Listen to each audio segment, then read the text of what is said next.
तीन बहनों की लालची भाभी।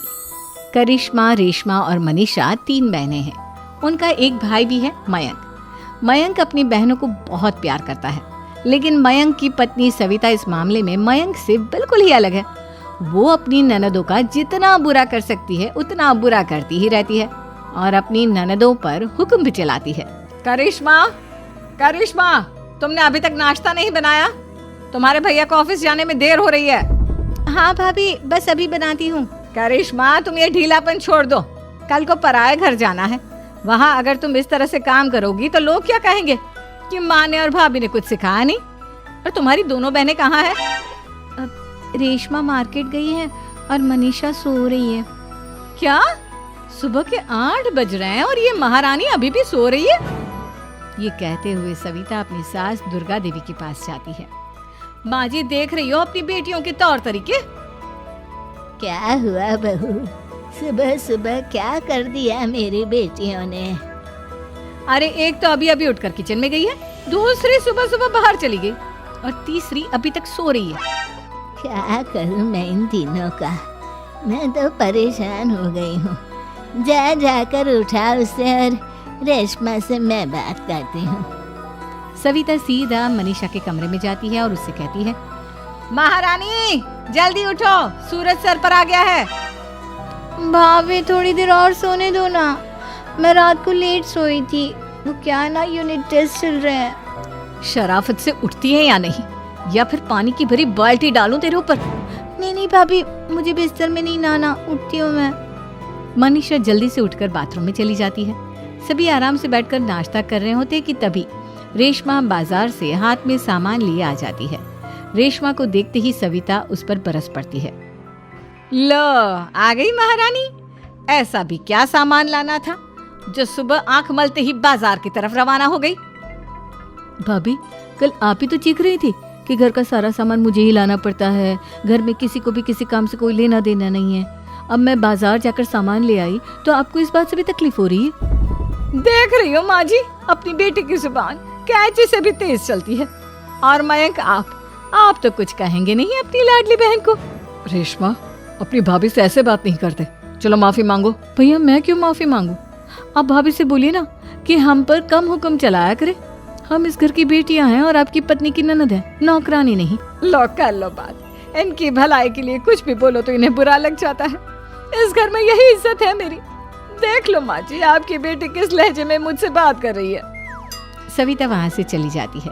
मयंक को बहुत गुस्सा आता है, वो भी वहाँ से चला जाता है। फिर करिश्मा रेशमा को समझाती है, रेशमा, तुम्हें भाभी से माफी मांग लेनी चाहिए थी ना। लेकिन दीदी, मैंने कुछ किया ही नहीं, तो मैं माफी क्यों मांगू? हाँ करिश्मा दीदी, रेशमा दीदी जैसे ही घर में आई भाभी ही उन पर चिल्ला रही थी। हाँ, मैं मानती हूँ कि गलती भाभी की थी। मैं तो इसलिए बोल रही हूँ कि भाभी ने माँ को तो पूरी तरह अपने वश में कर लिया है। वो हमारी बात सुनती ही नहीं। मयंक भैया हमारे लिए हमेशा खड़े रहते हैं, इसलिए उनकी बात का मान तो तुम्हें रखना चाहिए था ना।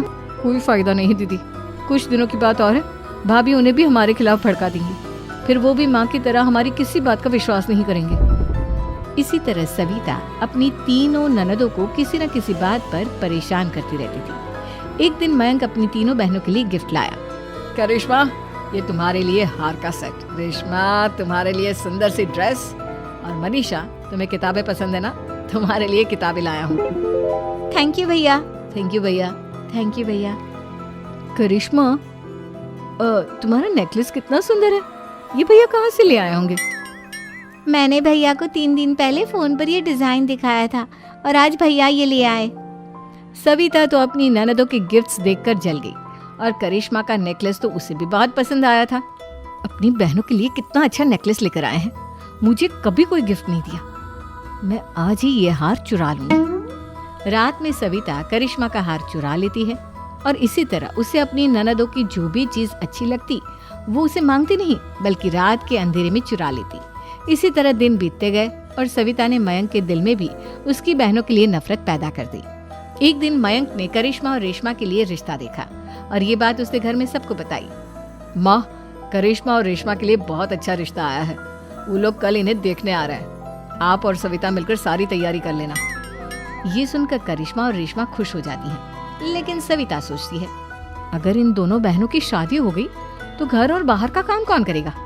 मनीषा तो एक नंबर की कामचोर है, उससे तो किसी बात की उम्मीद लगाना ही बेकार है। मुझे इस शादी को रोकना होगा। अगले दिन सभी लड़के वालों के स्वागत की तैयारी करने में लगे होते हैं।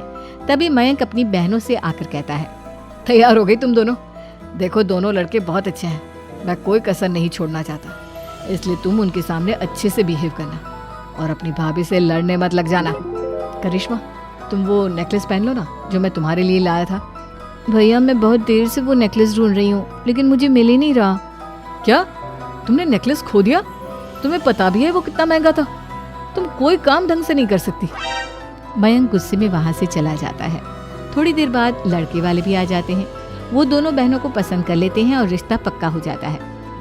लेकिन सविता के दिमाग में तो कुछ और ही खिचड़ी पक रही थी।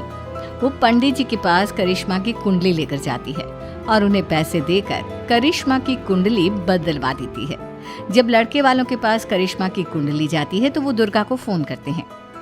बहन जी, हमने करिश्मा की कुंडली अपने पंडित जी को दिखाई थी। आपकी बेटी की कुंडली नहीं बल्कि दोषों का पिटारा है।